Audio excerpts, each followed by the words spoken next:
Muito bem, eu quero tratar com você hoje sobre um dos assuntos mais empolgantes da Bíblia, que é a soberania de Deus na salvação. E quero abordar este tema à luz de Gênesis 32, 22 a 32. Quero conversar com você sobre Jacó. Jacó é uma das figuras mais emblemáticas da Bíblia, uma das pessoas mais importantes na história da redenção. Ele é neto de Abraão, ele é filho de Isaque, ele é pai das 12 tribos de Israel.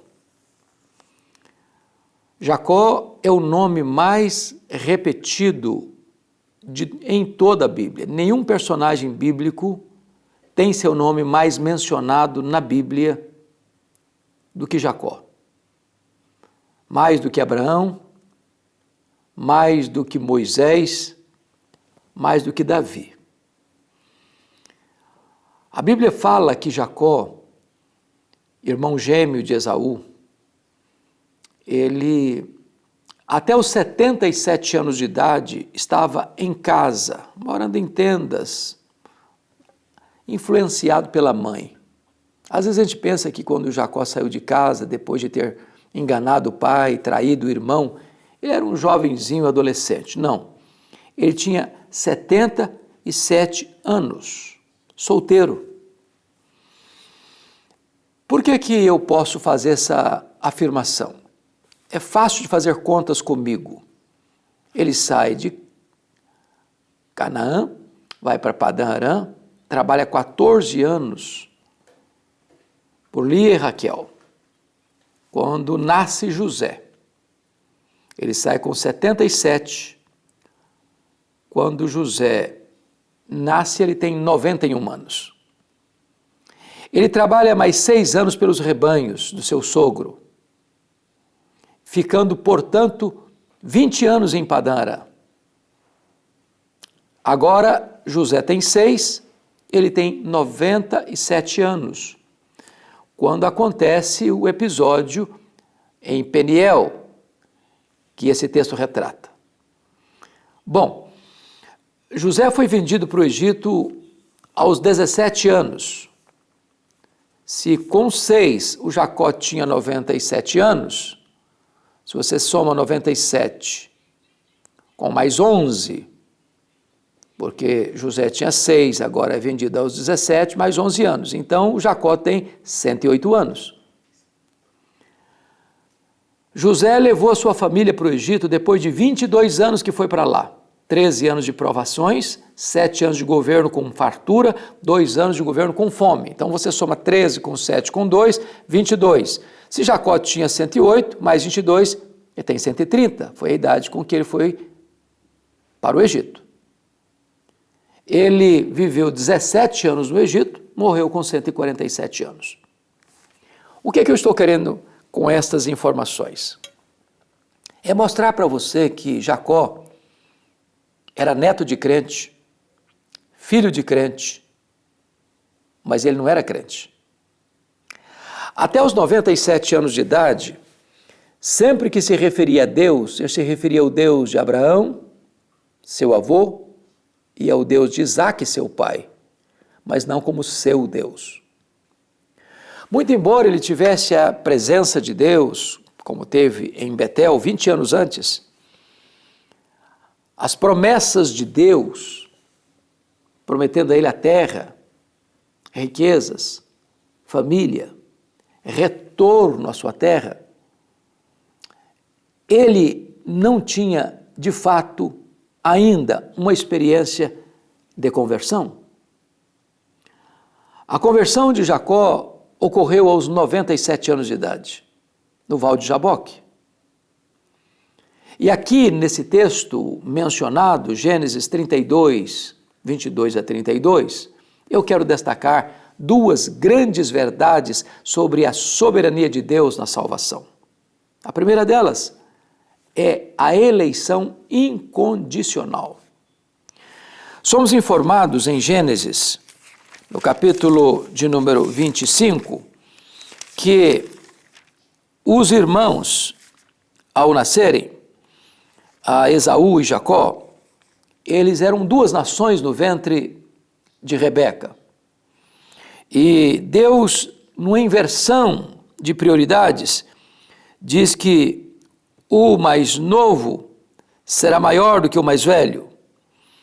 E com isso Deus está dizendo que Deus escolheu o caçula em vez de escolher o primogênito. Deus escolheu trabalhar a história da redenção, não por meio do primogênito Esaú, mas por meio do caçula Jacó. Ou seja, a eleição de Deus é incondicional. Não fomos nós quem escolhemos a Deus, foi Ele quem nos escolheu. Deus não nos escolheu porque viu em nós alguma virtude, algum mérito, mas apesar do nosso demérito. Deus não nos escolheu porque previu que íamos crer, nós cremos porque Ele nos escolheu. Essa é a primeira verdade que a Bíblia nos informa, é que a eleição é incondicional, porque foi Deus quem nos escolheu e não nós a Ele. Em segundo lugar, a eleição é incondicional porque o amor de Deus por nós é incondicional. Está lá em Malaquias capítulo 1, verso 2. Quando Deus diz, eu amei a Jacó e aborreci a Esaú. Por que Deus amou Jacó? Havia virtudes nele? Não, Jacó, que nasceu segurando o calcanhar do seu irmão, recebe esse nome, que é espelho da sua personalidade. Ele é um enganador, ele é um suplantador. Até os 97 anos de idade, Jacó viveu enganando e sendo enganado. Deus não amou você e a mim porque Deus viu virtudes em nós. Ele nos amou apesar de nós. O apóstolo Paulo, interpretando isso, disse que Deus nos amou quando nós éramos ímpios, fracos, pecadores, inimigos. Ou seja, Deus prova o seu próprio amor para conosco pelo fato de ter Cristo morrido por nós, sendo nós ainda pecadores. Terceiro, a eleição é incondicional, porque se você olhar no texto, está escrito no verso 24, ficando Jacó só, lutava com ele um homem, até o romper do dia. A iniciativa da nossa salvação é de Deus, e não nossa. Às vezes as pessoas dizem assim, quando eu encontrei Jesus? Não, a expressão não está boa, sabe por quê? Não foi você que encontrou Jesus. Ele não estava perdido. Perdido estava você. Foi Ele quem nos encontrou. Foi Ele quem nos buscou. É Ele quem opera em nós tanto querer quanto realizar. É Ele quem nos dá o arrependimento para a vida. É Ele quem nos dá a fé salvadora. É Ele quem nos justifica. É Ele quem nos regenera. É Ele quem nos sela com o Espírito Santo. É Ele quem escreve o nosso nome no livro da vida. É Ele quem nos santifica. É Ele quem nos glorifica. Tudo provém de Deus, que nos reconciliou consigo mesmo por intermédio de Jesus Cristo, nosso Senhor. Quarto lugar, a eleição de Deus é incondicional, porque Deus não desiste de Jacó, apesar da resistência de Jacó. O texto nos informa que lutava com ele um homem até o romper do dia.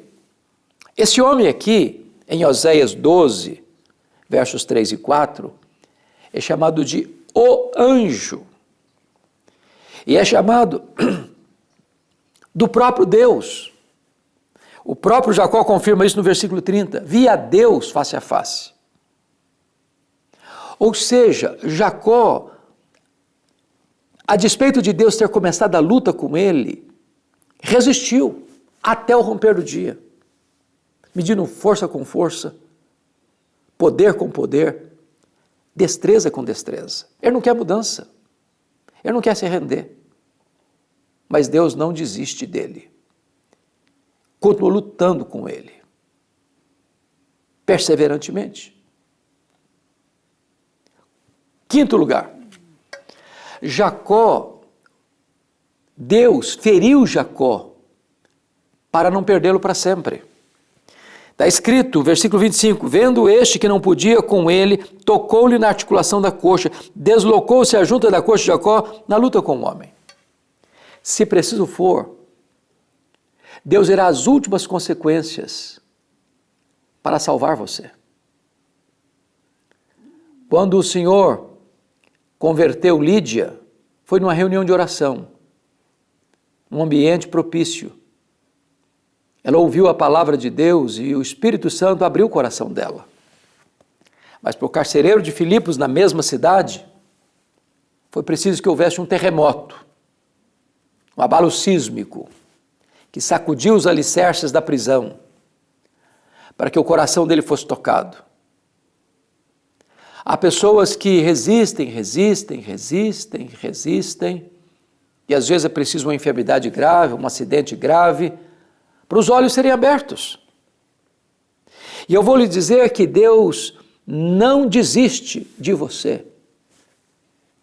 Ele vai ir às últimas consequências, porque a eleição dele é incondicional. Nós jamais escolheríamos Jacó, porém Deus o amou, Deus o escolheu. Mas a segunda verdade que eu quero destacar nesse texto não é apenas a eleição incondicional, mas é também a graça irresistível. O Deus que escolhe é o Deus que chama, e chama eficazmente. Vejamos isso. Primeiramente, o próprio Deus produziu no coração de Jacó uma consciência da sua necessidade de ser salvo. Veja comigo, por gentileza, o versículo 26. O Senhor disse: deixa-me ir, pois já rompeu o dia. Respondeu Jacó: não te deixarei ir se me não abençoares. De que bênção o Senhor está falando? Riqueza? Não, eu já era rico. De que bênção o Senhor está falando? Família? Não, eu tinha uma numerosa família. A bênção do que ele está tratando aqui era o fulcro principal da luta do anjo, do Senhor com ele, a sua salvação. Agora Jacó está manco, aleijado, vulnerável, plenamente consciente que precisa da misericórdia de Deus. Quem produziu isso? O próprio Deus. Porque o mesmo sol que amolece a cera endurece o barro. O sofrimento numa pessoa produz mais dureza ainda, mais rebeldia ainda. Mas para os eleitos de Deus, o sofrimento produz quebrantamento. O coração amolece. É obra de Deus. Ele que opera em nós tanto querer quanto realizar. Mas em segundo lugar, Deus produz em Jacó arrependimento com quebrantamento e choro. Está lá em Oséias capítulo 12, versículos 3 e 4. Quando Jacó, ao lutar com o Senhor, com o anjo do Senhor, com o próprio Senhor, chorou e pediu misericórdia. Quando Jacó se agarra ao Senhor e disse: não te deixarei ir se tu não me abençoares, não é um pedido seco, árido, formal, mecânico, não. Ele está com o rosto banhado de lágrimas. A ficha cai. Ele reconhece o seu erro, o seu pecado. Ele pede misericórdia com lágrimas, com quebrantamento. Porque este arrependimento para a vida é o próprio Deus quem concede. Mas em terceiro lugar, a graça é irresistível porque o próprio Deus produziu no coração de Jacó o verdadeiro arrependimento. Veja comigo, versículo 27. Perguntou-lhe, pois, como te chamas? Ele respondeu, Jacó. Notem bem, será que Deus não sabia o nome dele? Por que Deus perguntou para ele, como é que você chama? Essa pergunta não tem a ver com Deus. Essa pergunta tem a ver com Jacó. Há 20 anos, literalmente há 20 anos, quando Jacó entrou no quarto do seu pai, ele estava praticamente cego, vestindo as roupas de Esaú, colocando pelos nos braços por orientação da sua mãe, para se fingir de Esaú, para receber a bênção no lugar de Esaú. Isaac perguntou, quem é você? E o Jacó respondeu, eu sou Esaú. És Esaú mesmo? Sim, eu sou Esaú. Há 20 anos, o Jacó mentiu. Até os 97 anos da sua vida, a vida dele foi de trapaças e mentiras. Quando o Senhor pergunta, qual é o teu nome? Deus está dando uma chance a Jacó de cair em si, de se arrepender. Porque não há salvação a não ser que haja arrependimento. Quando o Senhor pergunta, qual é o teu nome? Ele disse, Jacó. Aquilo não foi apenas uma resposta. Aquilo foi uma confissão. Ele admite quem ele é. O que ele está dizendo é o seguinte, olha, eu sou um enganador, eu sou um trapaceiro, eu sou um mentiroso. Até hoje eu vivi de farsas, de máscaras.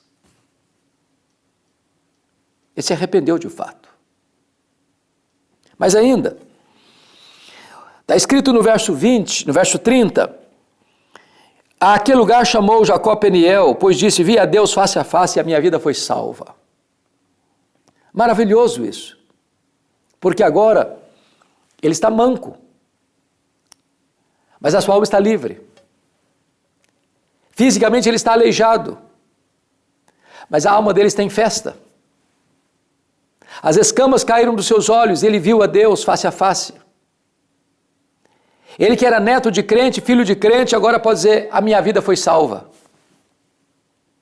A partir desse episódio, a história bíblica relata que Deus é o Deus de Abraão, é o Deus de Isaac, é o Deus de Jacó. Ali naquele val do Jaboque, em Peniel, Deus muda a história dele, Deus muda o nome dele, você não vai chamar mais enganador Jacó, você vai chamar Israel, porque como príncipe lutaste com Deus e com os homens e prevaleceste, Deus muda o nome dele, Deus muda a história dele, Deus o salva no val de Jaboque. Quando o dia amanhece, ele está salvo, a luz raia e surge na sua vida. E o seu irmão Esaú que vem contra ele com 400 homens, e ele estava com tanto medo, Deus reverte a situação. E em vez de guerra, de ataque, de morte, existe abraço, existe beijo, existe reconciliação. Jacó vai ser o pai das 12 tribos de Israel. Jacó vai ser o pai de Judá, a tribo de onde procedeu o Messias, o Filho de Deus. Uma história belíssima da soberania de Deus na salvação. Pois o Deus de Abraão, o Deus de Isaac, o Deus de Jacó é o nosso Deus, é o seu Deus, é o meu Deus, é o Deus que salva e salva soberanamente. Deus abençoe sua vida.